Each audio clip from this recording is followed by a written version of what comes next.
And yes, we are recording session, and you will be able to share it and see it later at the Harris Center YouTube channel.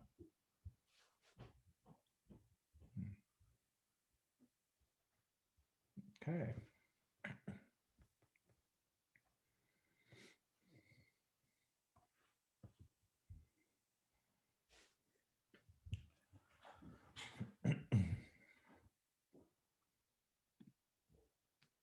Okay, just one more minute, and I think we'll start.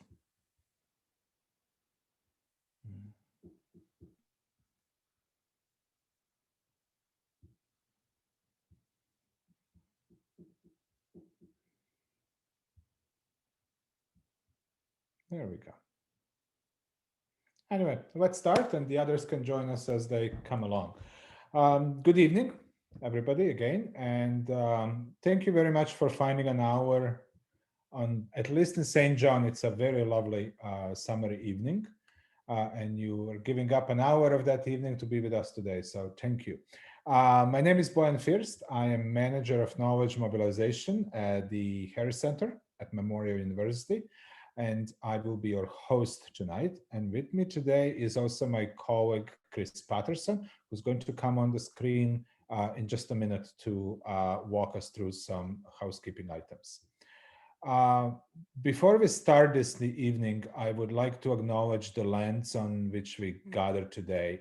And in the light of the horrifying but sadly not unexpected news from Cowessess First Nation in Saskatchewan today, I hope we can all reflect on the meaning of these words with respect and seriousness and sadness that these discoveries require of all of us. We respectfully acknowledge the territory in which we gather as the ancestral homelands of the Beothuk and the island of Newfoundland as the ancestral homelands of the Mi'kmaq and Beothuk. We would also like to recognize the Inuit of Nunatsiavut and Nunatuavut and the Innu of Nitassinan and their ancestors as the original people of Labrador. We strive for respectful relationships with all the peoples of this province as we search for collective healing and true reconciliation and honor this beautiful land together. Chris, I'm going to Chris Patterson. We have a couple of Chris's here. Before I introduce our panelists today, I just want to turn this over to you so you can walk us through the logistics for today. Great. Thank you, Boyan, and welcome everybody. Just very briefly, I'm going to go off screen and after this, so you won't see me for the remainder of this session.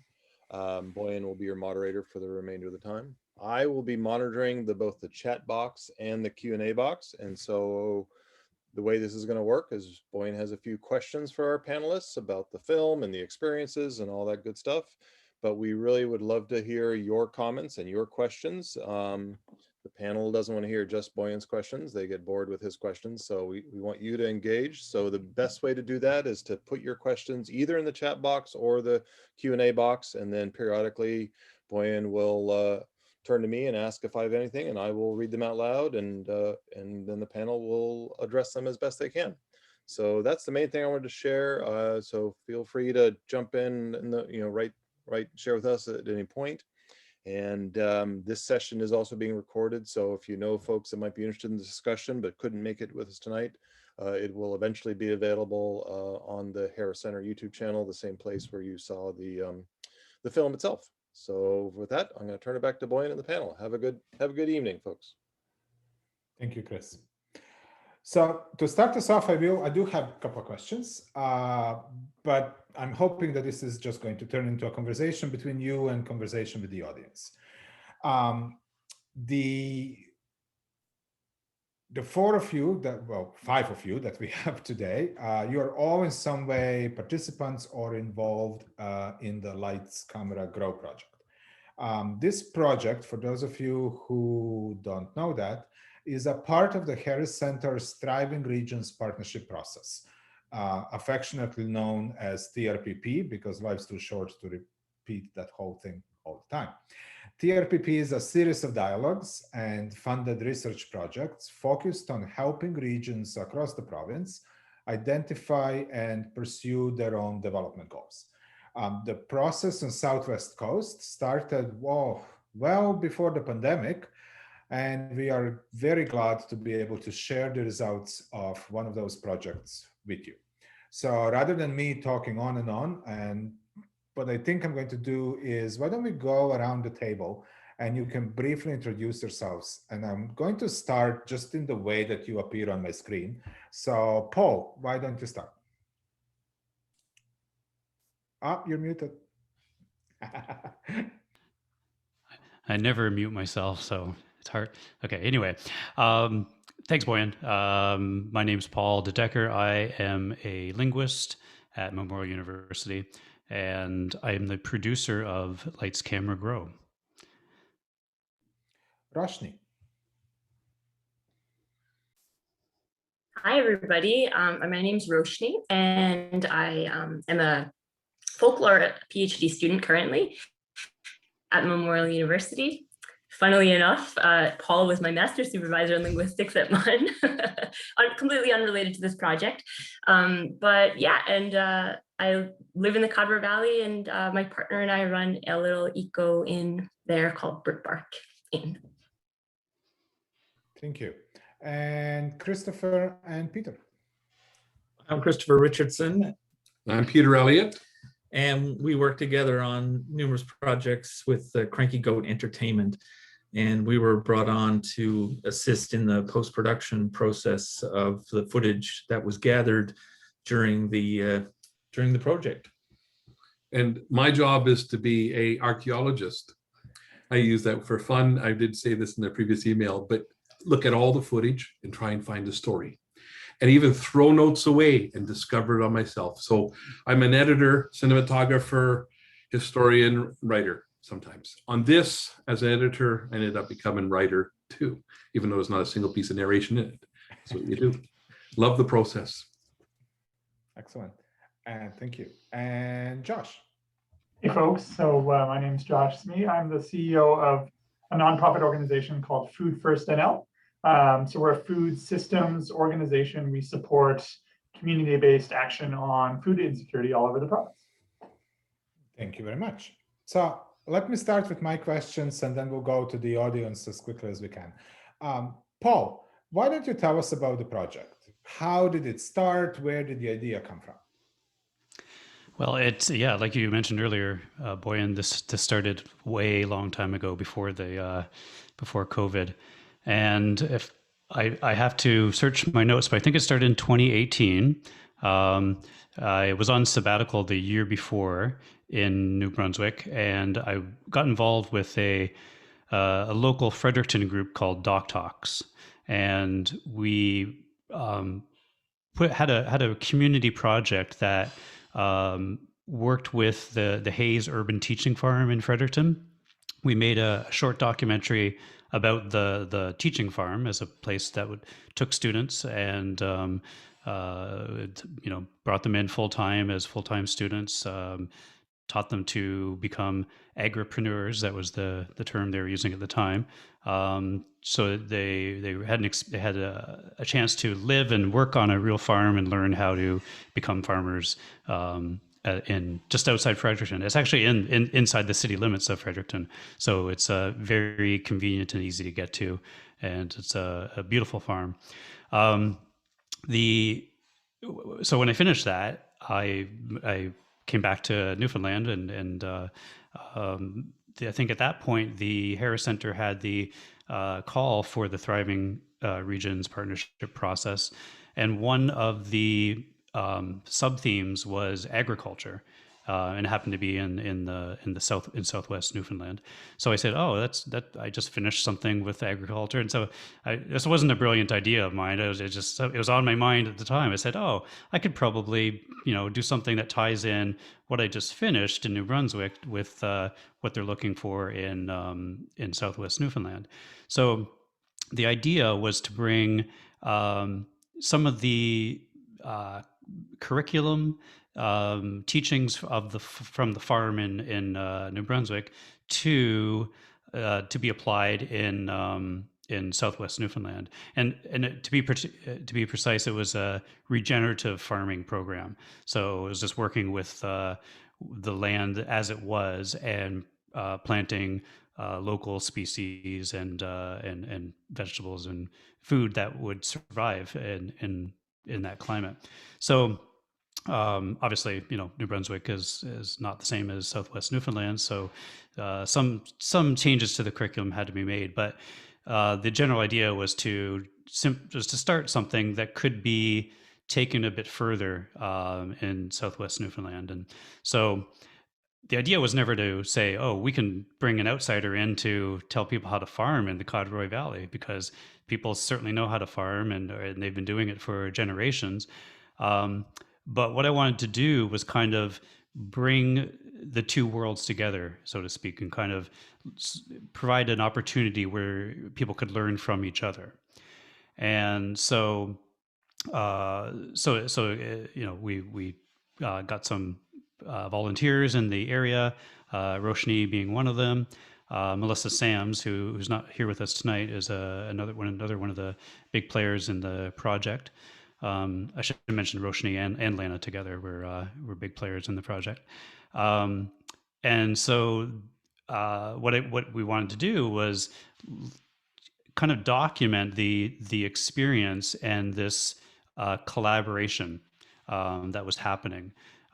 So again, I wasn't trying to start something new. I was just kind of documenting what has been going on there, and but also to bring in this kind of explicit learning process, like where people are sharing ideas and talking back and forth. And so I wanted that to be a significant part of what was documented by the film itself. So so that happened 2018. I remember December 2018. We went down to Port aux Basques for our meeting, and it seems like ages ago. Over the course of the following year, and Roshni and the others can correct me if I'm wrong because I've lost track of time. I think we got most of our the project in 2019 underway and documented by Tom Cochran, a videographer in the Codroy Valley. And so we had all the footage and everything. We had people involved in the project also submitting their own iPhone films, iPhone videos that were captured by themselves. And the idea was to just, collect whatever anybody was willing to offer us. And so we did that. And then I tossed the whole thing over to Christopher and Peter.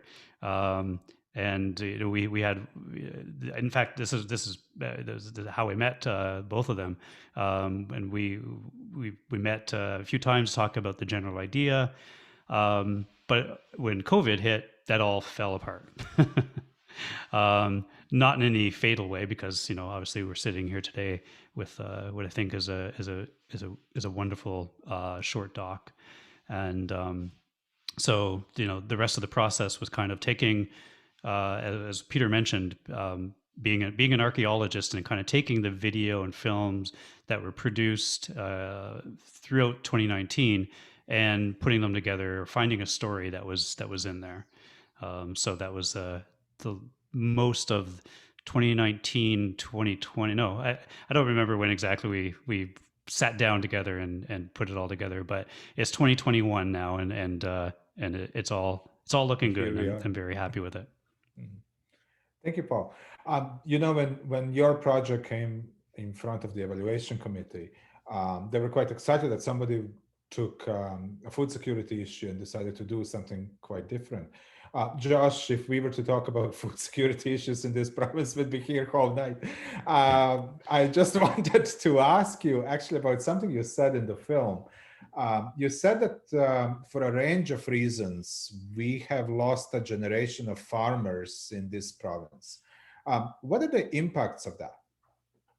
Yeah, I think that's a really good question. And I think the answer is actually maybe a bit more complex and less negative than you'd think, right? So there's a real challenge that happened, and the film really covers this well, that the whole agricultural system in this province was really shocked suddenly at Confederation, right? We didn't have the same kind of gradual journey into like modern food economies that you might have had in other parts of the country, was suddenly we were open to a Canadian market that largely overwhelmed the local one. And that had some real knock-on effects. And then the film really mentions, people going away to work, right? And this is not just immediately post-Confederation. For a couple of generations after, there were the folks who would have picked up carried the torch on family farms all over the province, not just in the valley, went to Alberta, right? Or went to the rigs, or did this, that, or the other thing.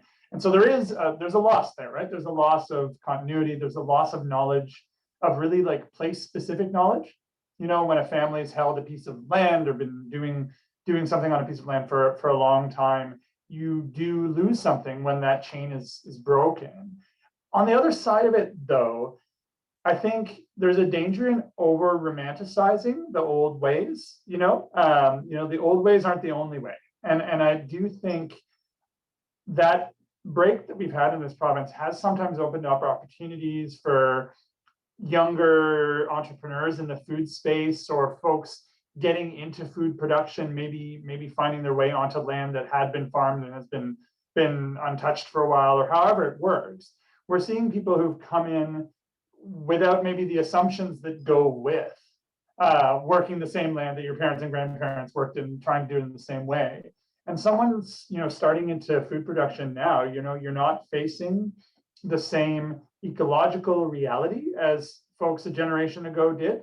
You're not facing the same social reality, the same markets. You're not facing the same economic reality. And so at some point, there's actually some benefit, I think, to folks coming into this with, is calling it fresh eyes a food pun? I'm not sure. It's borderline. But, there is some value to fresh eyes in our food systems and in our food production systems. And so I think that's the optimistic interpretation of the kind of generational shock that we've had, that it allows people to come in and try something really different, and we've seen that all over the province. And I think some of the really innovation in the food production space is often being driven by sort of smaller producers who are coming into the industry, and that's sometimes even driving some of the bigger producers to think of it differently about how they manage larger plots of land. And so there's a lot of subtlety to what that dynamic is. It's not just a story of kind of lost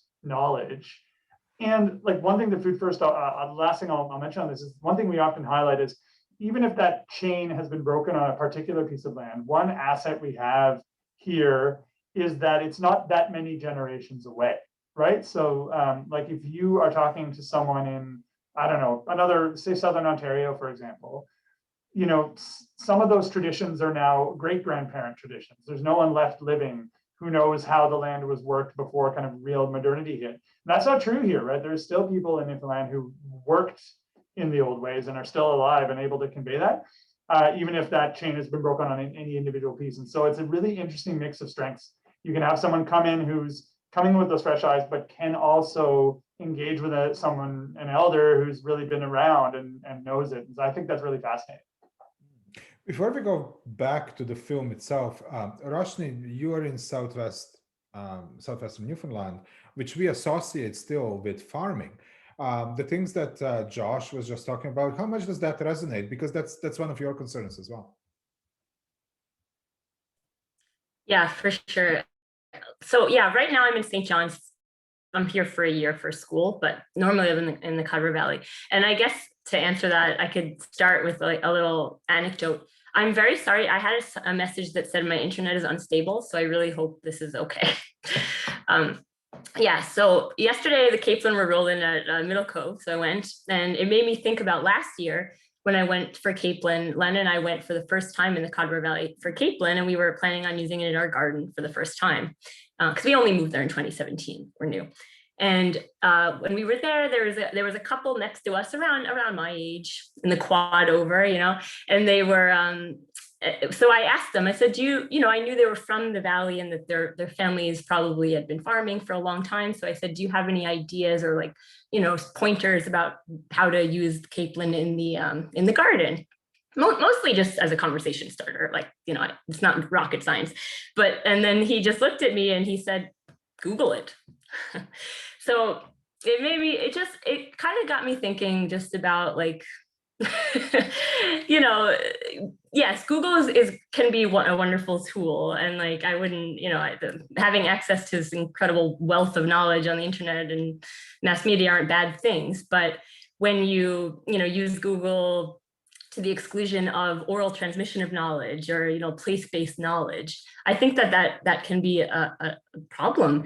And so like, the process of transmitting knowledge, the asking of questions, the dialogues that we have, like the traditions that crop up around this knowledge, that's all part of the knowledge too. And like aspect is that's a sad thing, I think, when we're Googling everything.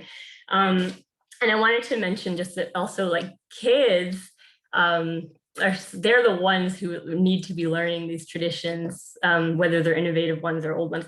Like, I stand by my conviction that children, from babies to young children, are inherently fascinated by like dirt, bugs, everything. So I think we should cultivate that. Less time on the tablet and more time in the dirt, I think it's time well spent.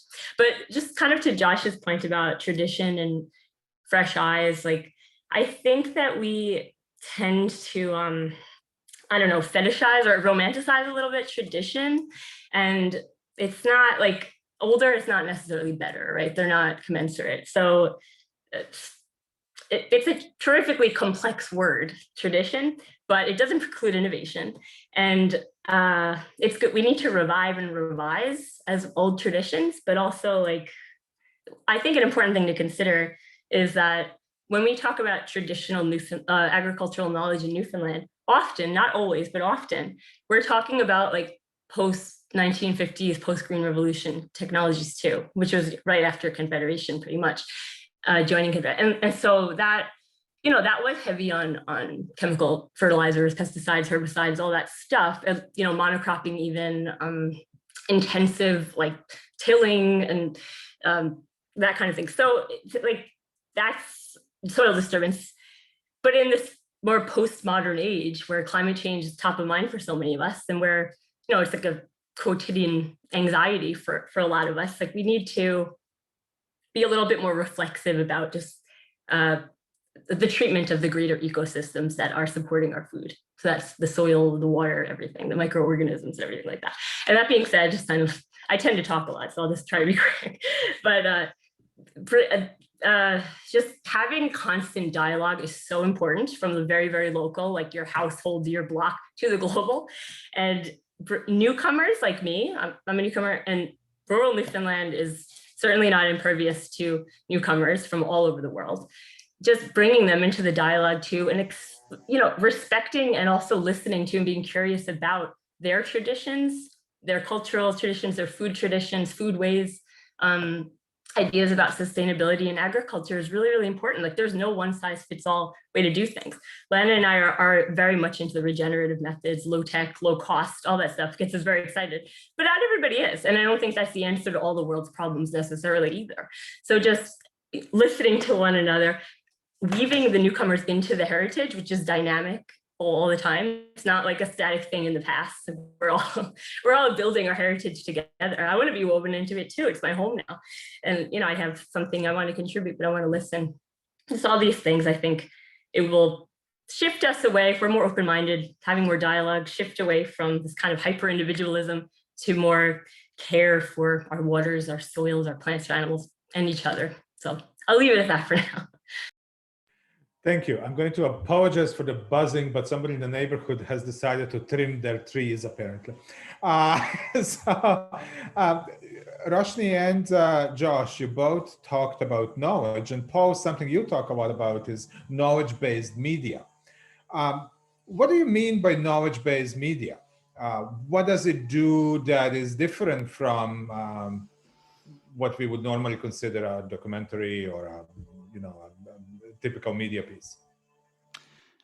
So the term knowledge-based media is something that was coined by Lloyd Salamone and Doc Talk. So the group I was working with in New Brunswick here, and I think it was just in opposition to reality television. a term that or a direction that he hoped documentarians would keep going down, rather than turning to what happens to sell on television, reality TV wise. So the idea behind knowledge-based documentary is just simply that, just to show and convey information, knowledge that can better or improve somebody or some community's standard of living. And I took the term to mean, or in practice, what I wanted to do with it was to show the process of research, how research happens, where we get our knowledge from. In my community would be the scholarly community. Where do scholars get their research knowledge from, and how does that happen? And I wanted that to, this is a first example of delving into that as a process, and I hope to do more of that work in the future. Just showing all the voices that are present and involved in research. So people so I consciously chose not to put myself in the film. I didn't want my voice to be one of the competing voices or one of the voices that were adding to the knowledge. I wanted it to be community members. I wanted it to be people who, like Josh, are experts in this area. He might not be in the Corduroy Valley, but on the topic of food security, he knows a thing or two. And so this is all very appropriate forms of knowledge. And being a scholarly researcher, my inclination is to silence that scholarly voiceover narration from a documentary film, and just let the dialogues happen. And so I was so happy to see that Peter and Christopher, a big part of the film, or one of the more memorable parts, is where there's this dialogue going on at the field in the community garden, where they are sharing information about how to use the planter wheel. And that's an episode of collective learning right there. And that is driven by dialogue. That's, as Roshni was mentioning earlier, you don't Google something. You can learn from Googling, but you get so much more by communicating and learning from another community member. They're going to tailor their response about how to grow things to your specific scenario. Google's not at that point yet. Artificial intelligence has come a long way, but they haven't figured out how to ask you, well, what does your garden look like? Your neighbor can tell you how to grow something specific to your space, to your garden. And so this is something that I wanted to capture, this cultural learning, cultural sharing, knowledge sharing. And I think that's, ultimately what comes down to knowledge-based documentary media. And, it's just, for me, it's just a start. And so I'm very fortunate to have worked with two great filmmakers to kind of see that vision present on YouTube, on the big screen, but on the little screen. Before we go to the audience for the questions, Christopher and Peter, I wanted to ask you, was it different to work on this production? Did you kind of change the way you would go about it normally? Well, I was at one of the original Doc Talk festivals, and I knew Lloyd, who's one of the people who started that festival, from my association with him on the Doc Atlantic board. And so I was aware of the whole conversation about knowledge-based media and what Paul is talking about. And so it was very intriguing because, one of the things with filmmakers, we're always on the hustle. We're always trying to find our next project. And, we're looking for stories, but we're also looking for people who have money that could put on the table to get stuff done. And one of the really interesting things about the Doc Talks idea was that, let's pair filmmakers with academics who want to tell their stories in different ways, and they have money available from their end, and maybe we can find money available from our end. We can come together and find ways to tell stories together, because we're kind of operating in silos these days. And I think that this is a very natural marriage of two groups of people who could come together and tell stories. And that's really what we all want to do. And so Paul and I was actually teaching the documentary course at Memorial. And so Paul and I would get together and have these grand conversations that would over coffee about, how could we make this work? And, I think this is an opportunity to work together.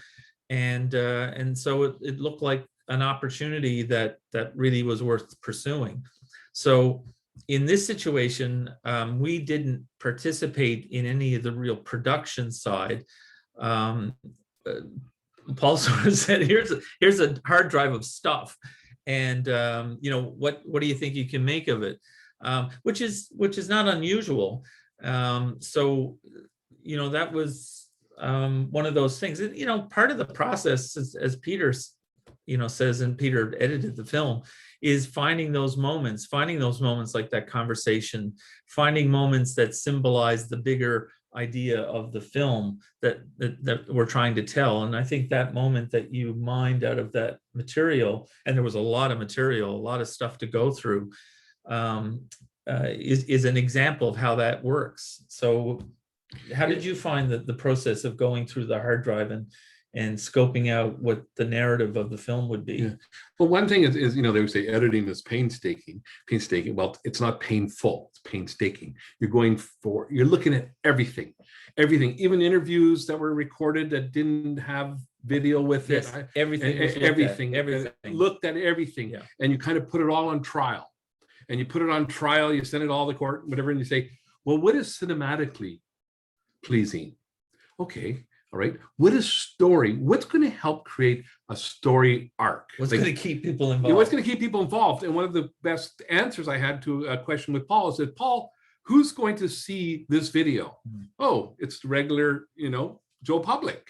Okay. It's not for the academics. So we got to make this for, everybody and a lot of the people that are in the film too, like Joan and her sister and those kind of, so this film is made for everybody. And so I had to take that's important. That's the one of the biggest questions. So I said, okay, now with that in mind, I looked at all the footage and looked at it again. And I told Christopher, in 2 weeks, not 1 week, in 2 weeks, I'll have a rough cut for you. I said, yeah. And I didn't know if I could get it done by then, but it worked out. I got him his rough cut. And I think that was pretty close to the cut, because Christopher looked at it and says, okay, buddy, we're on track here. Then we sent the rough cut to Paul. Yeah. And we knew we were still on track. Oh, that's good. Now, what I had to do is a lot of times, like, I try to use everybody. I try to get everybody. And Bojan, unfortunately, I had you in the cut, and you're talking on broad levels. And Josh Smee was talking more about, oh my goodness, it fit in the story. Newfoundland's going to starve to death. Now I had to cut out his. No problem at all. I have a radio. Yeah. So you spoke, Bojan, on broad strokes about the whole project, and I needed to just go into the cadre and the film. And so Josh filled in the gaps about, yes, there's a food security issue. And I heard that from other people. And I know Roshni mentioned it too. And I think that she even says it again. I can't remember if I had to cut that part out. But, you always say, who says this issue? So that problem, the part that Dominic Gale opens it up, you don't even see him, you hear his voice. This is the beautiful Cadroy Valley, and there's horses and there's sheep and there's beautiful aerial footage. And I just said, my goodness, we've got treasures here, but there's a problem. And as soon as you say this beautiful place is no longer the breadbasket for Newfoundland, then you got your audience. And then but fade out, fade in, act two, but there's something happening. And so you got to find an arc. You got to find an arc. And so you keep your audience so they're not tuning out. And so you worked away, and I keep cutting away. And I found this, the Zoom that you did, Paul, with Roshni, Lana, and with Melissa, saved the day, needed it, became a thread in the story. The picture is not the best on it, but we're able, Christopher enhanced the color and something on it. And that became like a big part of it. And all these treasures shot by Roshni, shot by Tom, and some things I just couldn't couldn't use. Yeah, I want to make a point about that actually very quickly. Yeah. And then we'll hand it back to you guys because you get two filmmakers, we'll talk forever, even more than Josh. One of the things about this, and you talk about the process, is that, we had nothing to do with the material that was shot. It was provided to us, and the job was that we had to deal with what we had. And, I think, that's one of those things that was generally we're part of the process. But in this situation, we had to deal with what we had. But that's what we do, and it's okay. So in this situation, you just look at everything, you mine it for the moments, and then you find the arc. And I think, I feel really confident that we did that Peter did a great job of finding a story out of a huge amount of material, and that's just part of the process. And I've edited hundreds of forestry and fisheries and science films over my career, and then so here I am doing another one. And they have this, was it in Port aux Basques? There was a meeting. There were only still photographs of that. I used to have to edit things out of those, and we just kept it quick. There was a session, everybody met, and the next day we're out on the garden, and I felt, oh, great footage, good. Get the people out of the inside still shots, get them out in the ground, get them chatting, get in talking. Where do we go from there? And I'm not going to talk anymore too much longer, but I'm going to say, and I needed a kind of an ending. And Roshni and Lana's, or is it Lana's line? They're at the little food convention. It was all women. It was food from the land. It just seemed to say, hey, we can land the airplane. This is a wonderful ending. And guess what? We're going to, after the ending, we're going to go pick tomatoes on their, the footage in the little dome that fights the wind. And then we had nice credits, and they're still farming. There was still, that last little bit. I would only say one other quick thing. Yeah. It was and then we're done.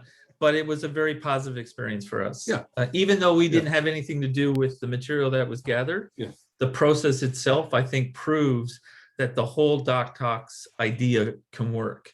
And I think that is one of the biggest things to come out of this collaboration. And we got free music too. Okay. My sister and her husband's band. So. Oh, nice. Okay. Thank you for that. Awesome. That's great. Thank you. Before I have a ton of questions. Audience, do we have any questions from the audience, Chris? We don't have any questions yet, and I've been nudging people in the chat box, but let me do an oral nudge now. Hey, folks, if you're listening into this great conversation, to be honest, I think our panelists here would love to hear your questions more than Boyan's. Put your questions into the chat box, put them into the Q&A, and as soon as one comes in, I'll flag it, for Boyan, and we'll cut it in front of the line with it. So, but Boyan, for now, why don't you go ahead and take it over before Christopher and Peter start talking again. Sure. So here we go. Roshni and Josh, what was the value for you seeing the film? Where do you see the value of this kind of production in terms of Doc Talks? I can jump in on that. I think, and then if that's okay, Roshni, I think from my perspective, it's surprising how little time someone in a role like mine actually gets to spend with your hands in the dirt. And this is kind of the next best thing, just even personally. I spend a lot of my time in conference rooms trying to convince people to do things that will allow more people to have hands in the dirt. And so, I actually really value those moments. And right now, obviously, I haven't been personally, and my staff, we haven't been on the road as much as we would normally be, visiting people and supporting people's projects in person. And so I was really feeling that absence, actually. So I think doing community development work when you're kind of an organization like ours was a systems organization, we're trying to support others, maintaining that connection is really important for your own work and to keep yourself motivated and to make sure to kind of ground truth what you're doing, right? Because it's no good to be in those conference rooms yelling the wrong things at people, right? And even just, I think for folks who are at that kind of systems level, even just the way of talking about what's happening is something really important for us to hear, right? Because even if Roshni and I were describing the same things, but I wasn't describing it in a way that made sense to someone on the ground, then we're losing something from that, right? And so I think there's all sorts of more practical things. This is a kind of resource that we will put out through our channels, and we recognize the value of it, and we know that there's a community of people who want to hear these stories. And I think that's also valuable. But for some reason, my head's just going, I think, to myself and my staff, we really enjoy kind of being a part of these things and being able to see what happens out of the things that we might sometimes only see as like a grant application, or as a phone call to the office asking us a question about how to do a thing. And then we never hear from you again. And then we see you in a documentary or something like that. I don't know if you ever call this person, but lots of people do. And so that's the kind of dynamic I love. Roshni, anything to add to that? Sure, I'd love to watch it in the Colorado Valley with community members to see the reaction. So, next summer, watch out, because I'm going to, hopefully we can do a screening or something. I'm sure it'll happen before I get there. But yeah, I think there's a lot of value in just seeing your own community being kind of reflected back at you. Like there's, that's something that's going to foster the sense of local pride. It'll build credibility for the things that are discussed in the film. There's something really special about watching a film and recognizing the landscape and be like, wow, this is gorgeous. This is what other people are seeing when they watch this. I'm pretty proud of this place. Let's continue with what they're talking about here. And recognizing the other community members is wonderful. So yeah, just seeing that other people are doing this in your community is so important. And it's not weird and fringy to talk about regenerative agriculture. That's great. And there's people in your community that are really interested in it too. So yeah, definitely next summer though, I want to see the reaction. I can't wait to have conversations with their community members about it. Yeah, we would love to do a live screening in the community. Obviously that's what it's meant for. Chris, you have an audience question. Yes, I do. And I apologize in advance for potentially mispronouncing the name. So this is a question from Nikalesh. The question is, what is the biggest challenge in creating a storyline from academic content targeting the general public? And who? I can jump in on that. The biggest challenge is, in my opinion, it's really good to get the filmmakers involved early in the process, because I think that one of the things that would benefit us a project like this, and I believe that Paul and I will do sort of like a post-mortem of kind of best practices moving forward, which is, I think, a good thing, is that we can give some direction about if we aren't going to shoot the material, we can give advice about what to think about to the people in the field. When you shoot something, think about these things. And it's not like a huge project to do that. Just some very simple things to keep in mind, which will make it easier at the back end when we sit down to edit stuff. So I think that's one thing. I often used to make a statement that filmmakers should not make films for filmmakers. So academics shouldn't make films for academics, unless that's just what you're doing, then that's fine. But films, usually because of their budgets and all this stuff, you have to be to the wider audience, right? So it's never a brochure. It's always in this, right? A film or video is not a brochure, and it's not a technical manual. It's got to reach out and touch the heart. One other thing I would just throw on the table, and one of the things I was concerned about, and I was worried about what the approval process was going to be. Were we going to end up with layer upon layer upon layer of approvals, and we would end up in this kind of constant cycle of changes? I was worried about that.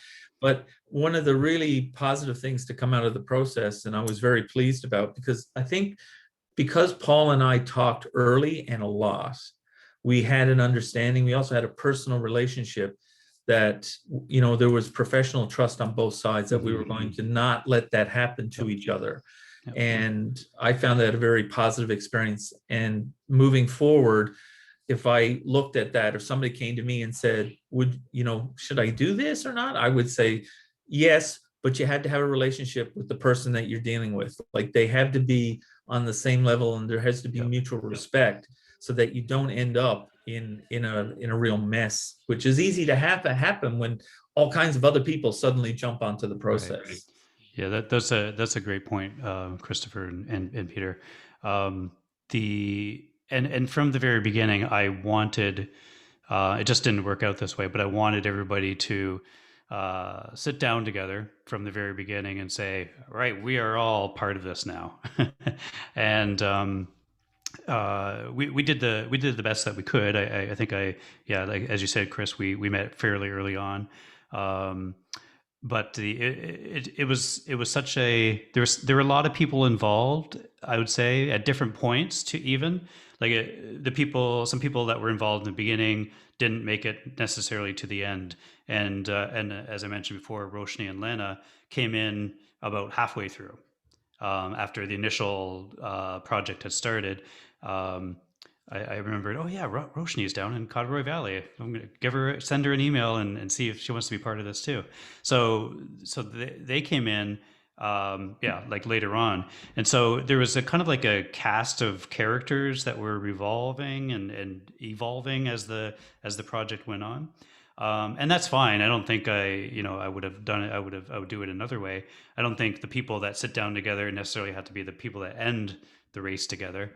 But I do think, and this is going back to the editing process, I do think Peter did such a great job of getting everybody's voice in that short 16 minutes that when I saw it, and Roshni and Melissa, and I think there are a couple other people that were involved in giving feedback on the first cut.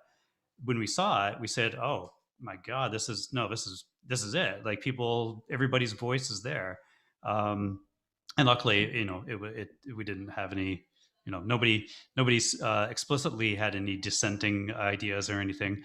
It seemed like we were all complimenting each other, and maybe that's just the polite Canadian thing to do. I do think really it was a conversation that was ever evolving. Yeah. And so when Peter sat down to do the edit, he had a really solid idea of what you were trying to accomplish. Yeah, for sure. And so that's really important that communication happens all along the way. Right. And so that's my question for all of you, actually. Because I do a little bit of documentary work myself, mostly in radio, right? If you're a researcher, you're kind of collecting everything. When I go out as a documentary producer, you are looking for the story. So Paul and Roshni and Josh, when you saw the film, was that the story arc you expected? Yeah, it was. Yeah, it really was. I wanted this is hard to justify as a linguist. What does this film have to do with linguistics and language? But what I wanted to show was the cultural passage of knowledge, like the people getting together to talk about how to grow things, and the social context in which those discussions take place. I wanted that to be there. And I didn't have the master narrative in mind. I just knew I wanted to have that there. And I did talk to Peter and Christopher about this, and so they picked up on it fairly quickly and right away, and that's there. So I have no complaints. Yeah. I think the film was actually how to put this, it was less didactic than I was expecting in some ways. Oh yeah. So like that's where these kind of projects falter sometimes. Yeah. Is where all you have is the narrative framework, and you're really trying, where it's like it's just a written essay that someone filmed it, and you do get those kind of projects, and I think you miss some value because I can read that. But what I can't read is the tone of pride in someone's voice as they talk about it, or the sort of joking asides between two people in the middle of an interview, like that stuff, like the emotional tenor of what's happening. That's what I was really pleasantly surprised. Not to doubt anybody in this group. When I see these kind of things, sometimes they're a little bit heavy on and then we did this, and then look at this. And here were the outcomes, and I'm clearly trying to meet some kind of requirement of a grant that I have to show that I did a thing. But that's not what this was, right? This is, I think, trying to capture a little bit of what the spirit of working in community is like, which to me is a more effective use of filmmaking. And maybe that's the other thing to think about is like, how can we chase those requirements away from these kind of projects so that someone doesn't loom in from above when we're doing these kind of things and force us into really trying to explicitly tell something that doesn't need to be explicitly told. I think this short film actually did a really good job of not doing that from my perspective, at least. Well, I think that in the spirit of Doc Talks and what Doc Talks is trying to accomplish, that is what, you know, we like to think the filmmakers can bring to the table is the idea of storytelling, even with highly technical material that, you know, we can kind of cut to the core and find a narrative that will work. So we really appreciate that we'll take that as high praise. Roshni, you wanted to jump in? Yeah, sure. Yeah, it was an interesting story arc for sure. And I mean, I don't have to go too much behind the scenes, but it's that learning garden was not the original intent of the documentary at all, right? Like it was to make a community garden, which it turned out we don't need in the Conroe Valley. Like it's not, everybody has yards, like I say. So that was an interesting arc. And to be perfectly honest, like I think it was more about documenting a movement that was already started and obviously is continuing now, like just this kind of back to the land, back to like regenerative ways of thinking and doing. And yeah, like, I mean, if people are watching in the Conroe Valley right now, they might not even know about the learning garden because it's not really happening anymore. But what came out of that was a lot. Like there's like community building around sustainable agriculture it's an outcome of this. It was already happening. Absolutely. It's happening even more now. Like so that was just a beautiful like snapshot in time of something that was already happening. It was a really cool idea. And I think everybody was too busy with their own gardens, but that's the thing, like people took stuff from that and then went back into their own gardens and used that knowledge. And like Kate, who is part of it, who came from Hayes, that's somebody now who Lana and I are friends with. Like we visited her and we went to the Hayes farm. It was awesome. Like Kate is great. And I highly recommend anybody going that way to stop there. Yeah, so yeah, just that community building aspect. It really, I got a snapshot of that and good going. That's good documenting. Great to hear. Chris, any questions from the audience? No, despite my constant harassment, we have no more questions. I think Very good. They're enthralled with the stories you all are sharing. So keep it up. Do you guys have questions for each other? When are we working again, Paul? Yeah, right away, guys. I think I'm happy. I'm happy to work again with, and I think I'm, not happy unless I'm communicating my research to a broader audience. I can write and publish for academics to read my research findings, and that's fine, and that's part of my job. But I think I really love this type of work, and probably comes from the fact that ever since I was a young kid, I wanted to be making films. So I'm living my childhood dream through you guys. Thank you.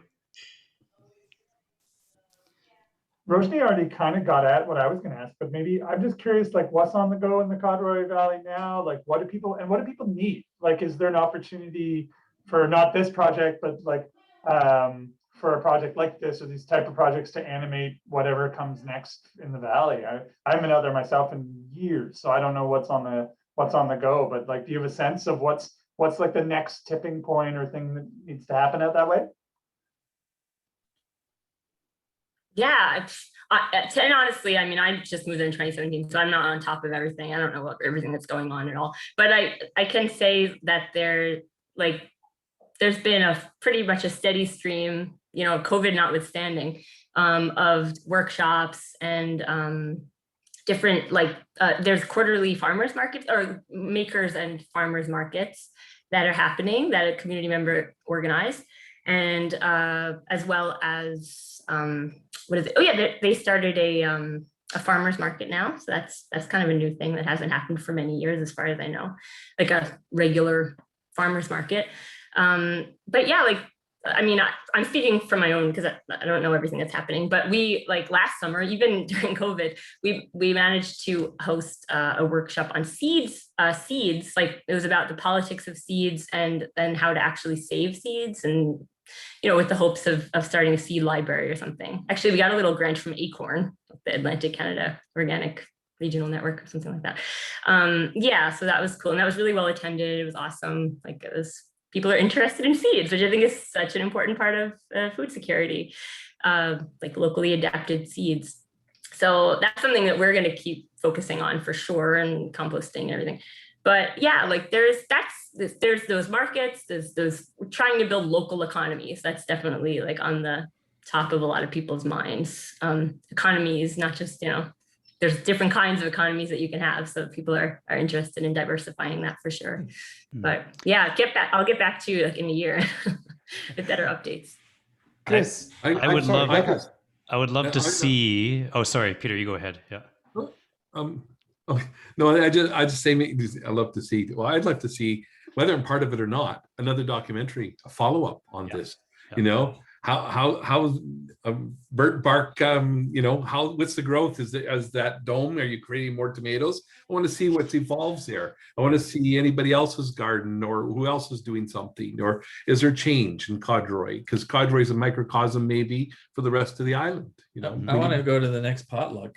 Yeah, I know. Will be the only what? there. Yeah. That I had a plane ticket. Remember this, Roshni? I had a plane ticket to fly out. When was that? 2019, and the hurricane hit on the West Coast, and so Air Canada, said sorry, we're not flying. And I said, but the potluck is going on. I'm missing the potluck, so I missed out on that. But the one thing I was going to say is that I would love to and encourage other researchers to think about using this mode of communication as well. It's it's very rewarding, and I think and this is a message to Memorial University and a message to the Harris Center. Thank you, the Harris Center, for taking on this project and funding it. It is difficult to find funding from the academic funding pot to produce something that isn't necessarily an academic journal or a conference presentation or whatever, right? Having said that, I do know SSHRC does fund documentary films through the Connections grant. But the Memorial University, I'd love to see a bigger pot of money for this type of work. I'll see what I can do, Paul. We have 2 minutes left. Chris Patterson, do you have a question? Sure, and I won't be the invisible narrator for this one, since it's my question, not an audience question. You've all sort of talked about what you'd like. I'm curious, so just in 24 hours, when we posted just on the Harris Center YouTube channel, which is probably not the go-to place for many people, we've already had over 150 views of this film. What would you like to see the folks that have viewed this film do with it? Where, not just what you hope that they take away, but where do you hope this goes? What do you hope as it starts spreading around? What do you hope this impact this film has on the entire island? Well, I'll start that because I started the project and I did have a hope for what could come out of it. The documentary media is the short doc is wonderful, but I also hope that this starts the conversation, continues the conversation, brings in new topics to discuss. As both Josh and Roshni had mentioned, tradition is one thing, but innovation is another thing as well. So, one of the reasons for bringing in Kate from New Brunswick was to talk about regenerative farming as a I don't know if it's something that's always been in practice in the Codroy Valley or in Southwest Newfoundland, but I wanted that outsider's perspective to be a conversation starter and to get people involved in that dialogue.